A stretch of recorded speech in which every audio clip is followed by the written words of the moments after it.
No vídeo anterior, falamos sobre o conceito de fotometria e de como diferentes efeitos influem no fluxo luminoso que recebemos de um astro. Com isso, descrevemos de forma simplificada o conceito da razão sinal-ruído e ilustramos a situação pela possibilidade de vermos a Lua durante o dia, mas não as estrelas. Ensinamos então como utilizar o DS9 para visualizar e armazenar os dados de fluxo de uma região que amostra o ruído do céu utilizando o recurso Projection. Neste vídeo tutorial, apresentaremos como utilizar alguns outros recursos do DS9 para contabilizar tanto o fluxo do céu quanto o sinal do objeto de interesse. Assim, estabeleceremos quantitativamente um limite de detectabilidade dos objetos cujo fluxo desejamos integrar. Além do uso da função Projection para visualmente identificar o nível de ruído associado à emissão do céu, podemos utilizar algumas propriedades das regiões do DS9 para obter estatísticas sobre este nível. Acessamos o menu Region, Shape, Box e buscamos uma região sem objetos aparentes para inseri-la. Com dois cliques, abrimos a janela de propriedades do objeto. Clicamos no menu Análise e Statistics. Isso abre uma janela com estatísticas referentes ao fluxo proveniente de todos os pixels internos à região caixa desenhada. Arrastamos esta janela para não sobrepor a imagem e neste momento é interessante compararmos duas informações sobre as estatísticas, a média e a mediana. Note que ao movermos a caixa, os valores de todas as estatísticas variam, pois estamos amostrando dentro dela o fluxo de pixels diferentes. Registrando tanto o valor da média, mean, quanto da mediana, median, notamos que eles são praticamente iguais. Vamos deslocar a caixa de modo a incluir dentro dela o fluxo de uma estrela. Veja como a média mudou bastante em relação aos valores anteriores e a mediana permaneceu quase a mesma. A mediana é mais insensível a grandes variações, portanto reflete melhor o nível do céu quando ele domina a área mostrada. Portanto, usaremos a mediana como um recurso para medir o nível do fluxo do céu. Movemos então a região para um local sem estrelas, pois assim a caixa mostrará apenas pixels que estão associados ao fluxo do céu. Desta maneira, o valor obtido para a mediana representará aproximadamente um valor intermediário no gráfico obtido com a ferramenta Projection. Podemos ilustrar isso usando as ferramentas da janela que contém o gráfico. Abrindo os dados gravados no vídeo anterior com o editor de texto, apagamos os valores intermediários entre o primeiro e o último valor. Fazemos isso com o propósito de criarmos outro arquivo de gráfico, nos mesmos extremos, mas contendo o valor da mediana. Para isso, damos dois cliques rápidos no valor da mediana na janela de estatísticas, pressionamos a combinação de teclas Ctrl+C e colamos com Ctrl+V tanto no valor inicial quanto no valor final. Salvamos então os dados com o nome mediana.dat. Acessamos então os dados criados com a região Projection pelo menu File, Load Data. Encontramos o arquivo recém-gerado, pressionamos Abrir e, como se trata de um arquivo com duas colunas, escolhemos o formato XY e pressionamos OK. Isso automaticamente gera uma linha no gráfico no nível da mediana, que fica registrada no menu Select Dataset To. Podemos modificar sua cor para vermelho acessando o menu Dataset Color Red. Uma analogia com esse gráfico é imaginar o quanto cadeias de montanhas se elevam em relação ao nível do mar ou do nível da vegetação. Em uma foto do perfil da montanha, é fácil identificar a altura desconsiderando seu real aspecto tridimensional, mas é difícil enxergar a altura em um mapa bidimensional.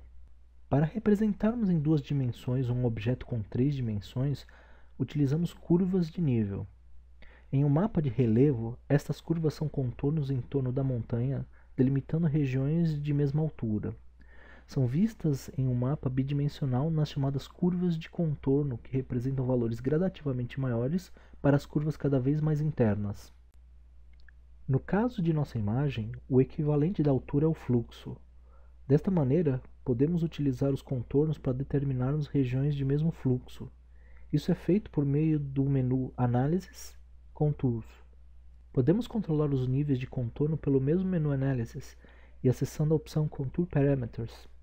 Isso abre uma janela onde podemos regular o número de níveis de contorno, seus valores dentro dos extremos inferior e superior indicados e o grau de suavização das curvas. Mudando o número de níveis de 5 para 12, basta clicar no botão Generate para criar 12 níveis igualmente separados. A proporção de separação pode ser mudada no menu Scale, de linear para outras disponíveis. Ao diminuirmos o valor da suavização, diminuímos o número de pixels que serão combinados para estimar um valor para o nível do fluxo. Por isso, valores individuais de pixels acabam contaminando a imagem com contornos. Para não haver confusão entre as cores dos objetos e dos contornos, mudamos a cor dos contornos em Contour Parameters, escolhendo a opção Color, Red, e pressionando o botão Apply. Note como os contornos do alvo se assemelham às curvas de nível. Podemos utilizar os contornos então para estabelecer quantitativamente o limite onde o fluxo do céu e do objeto dominam. Para ilustrar a ideia, podemos utilizar o gráfico de projeção, em que cada pixel por onde a linha passa gera um dos pontos da curva negra amostrando o céu. Escolhendo o nível mediano do céu, basta abrir a janela com as estatísticas dentro da caixa, clicar 2 vezes sobre o valor em Ctrl+C e na janela Contour Parameters, dentro da seção Levels, selecionar todos os valores para substituí-los, colar com Ctrl+V e pressionar Apply. Como esperado, os contornos preenchem todos os espaços em que não há emissão de outros objetos, mas não delimitam um contorno claro em torno da estrela-alvo. Ao longo da linha da região Projection, é possível identificar tanto na imagem quanto no gráfico os pontos de cruzamento com os contornos. A grande variabilidade nos contornos é reflexo da variação estatística do fluxo do céu, visto que para alguns pixels o fluxo observado é maior e em outros menor do que a média ou mediana. Se contabilizarmos a quantidade de pixels cujos fluxos amostrados são maiores ou menores que o nível médio do céu, em intervalos fixos de distância deste fluxo, temos um histograma das intensidades observadas como na figura apresentada. O histograma tem um pico em torno da média, onde se distribuem com maior probabilidade os fótons provenientes do céu, cerca de 68%. Não raramente, fótons com fluxos maiores, também associados à emissão do céu, podem ser encontrados acima deste intervalo, mas esta probabilidade diminui acentuadamente para valores que se distanciam, em termos absolutos, do nível médio do céu. Considerando que esta distribuição é aleatória, conhecida no caso discreto também como poissônica, ela pode ser aproximada no caso contínuo a uma gaussiana. Nesta gaussiana, sabemos que os dados que flutuam dentro de um desvio padrão, conhecido como sigma, em torno da média μ, contém 68% do fluxo associado ao céu. Em 2 vezes sigma, ou 2 sigmas em torno do nível do céu, a área debaixo da gaussiana contém cerca de 95% dos fótons provenientes da amostra do céu. Em até 3 sigmas de distância do nível médio do céu, estão contidos praticamente 99,7% do nível do fluxo amostrado do céu. Como a gaussiana tem um decrescimento exponencial, quanto mais sigmas distante do nível médio ou mediano, menos provavelmente se detecta um fóton proveniente do céu. Assim sendo, isto se torna um critério para a detecção do sinal de uma fonte. Conseguiremos tão melhor distinguir o sinal de uma fonte do ruído tantas vezes de quantos sigmas o sinal é maior que a flutuação do ruído. Informações sobre a dispersão dos dados amostrados podem ser encontrados na janela com estatísticas da região.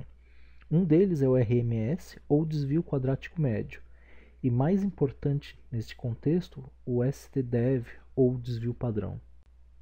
Com essas informações, temos os critérios para distinguir o limite em que o sinal da estrela se destaca do céu. Vamos ilustrar esse raciocínio gradativamente. Usando a calculadora e a caixa de estatísticas, podemos copiar o valor da mediana e colar o valor na calculadora. Voltamos na janela de estatísticas e copiamos o valor do desvio padrão e somamos ao valor da mediana. O valor resultante está a 1 sigma acima do nível do céu. Copiamos com Ctrl+C, abrimos o arquivo com os dados para o gráfico do nível do céu e substituímos nele o valor da mediana pelo novo valor da mediana mais um desvio padrão. Salvamos o arquivo com um novo nome, mediana mais 1 sigma, e vamos para a janela com o gráfico do ruído do céu. Clicamos no menu File, Load Data e abrimos o arquivo gerado no passo anterior. Escolhemos o formato XY. Podemos aplicar um tracejado nesta linha clicando em Dataset, With Dash. O resultado é uma linha paralela e acima do nível do céu por 1 sigma. Modificamos então na janela de controle de parâmetros de contorno o nível para o valor que obtivemos e copiamos para a memória, colando-a na seção Levels e clicando em Apply para inserir a modificação. O resultado faz com que os contornos amostrem apenas pixels com um nível de ruído mais elevado, o que fica explícito na correspondência entre os contornos cortados pela linha Projection e a intersecção dos níveis superiores de 1 sigma em relação ao nível do céu. Copiando novamente o valor do desvio padrão da caixa de estatísticas, basta ir para a calculadora e acrescentar ao resultado anterior mais 1 sigma digitando mais, Ctrl V e Enter. Copiamos com Ctrl C o resultado e substituímos os valores do arquivo que contém os dados do gráfico do nível de 1 sigma pelos valores de 2 sigma, selecionando-os e pressionando Ctrl V. Acessamos Salvar como e salvamos o arquivo com o novo nome, mediana mais 2 sigma. Novamente na janela do gráfico, acessamos File, Load Data e abrimos o arquivo gerado no passo anterior escolhendo o formato XY. Isso gera mais uma linha paralela e 2 sigmas acima do nível do céu. Colamos o valor na seção Levels da caixa de parâmetros de contornos. Ao pressionarmos Apply, vemos imediatamente a redução no número de contornos e que eles começam visivelmente a envolver as estrelas. O efeito também é visível na comparação entre o cruzamento da linha de projeção com os contornos e a imagem no gráfico de ruído, em que a linha de nível 2 sigma cruza com menos pontos de emissão do céu. Por fim, fazemos os mesmos procedimentos anteriores para o nível 3 sigma.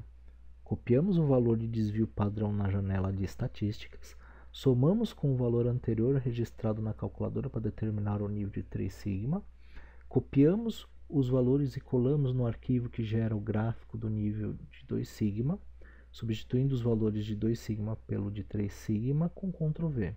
Salvamos o arquivo com o nome mediana mais 3 sigma e abrimos o arquivo de dados para plotá-los na janela do gráfico. No detalhe do gráfico, é possível notar que todo o ruído do céu mostrado basicamente ficou abaixo do nível da mediana mais 3 sigma. Aproveitando o valor registrado na memória, colamos de modo a substituir o valor prévio na seção Levels da janela de controle de parâmetros de contornos. Nesta condição, basicamente se destacam os contornos em torno das estrelas. Podemos então assumir este critério como o limite em que o sinal da estrela passa a dominar, minimizando o ruído do céu. Clicando com o botão esquerdo do mouse sobre a região circular que amostra o alvo, arrastamos as abas de redimensionamento de modo que a circunferência melhor se ajuste ao contorno, mantendo aproximadamente a mesma quantidade de pontos do contorno para dentro e para fora da circunferência. Para ilustrar o que acontece com o sinal em relação aos limites de ruído obtidos, podemos clicar com o botão esquerdo do mouse sobre a linha da região Projection. Ao mantermos pressionada a tecla de direção para cima, o gráfico modifica-se gradativamente conforme se aproxima da estrela-alvo.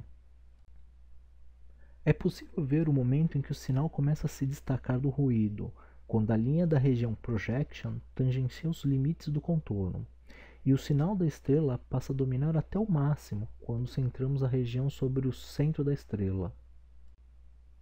No gráfico, acessando ao menu Graph Log abaixo de Y-Grid, indicamos que a escala das ordenadas esteja em logaritmo. Com isso, podemos visualizar simultaneamente o sinal da estrela e os limites no nível do céu e de 1, 2 e 3 sigmas acima do nível do céu, demarcando o limite da região circular adotada. Este limite é o que restringe a região de onde podemos extrair o fluxo do objeto. No geral, são utilizadas curvas de crescimento para delimitar tal região, mas a ideia do que elas fazem é exatamente a mesma apresentada aqui. A partir disto, será possível integrar o fluxo dos objetos alvos de interesse.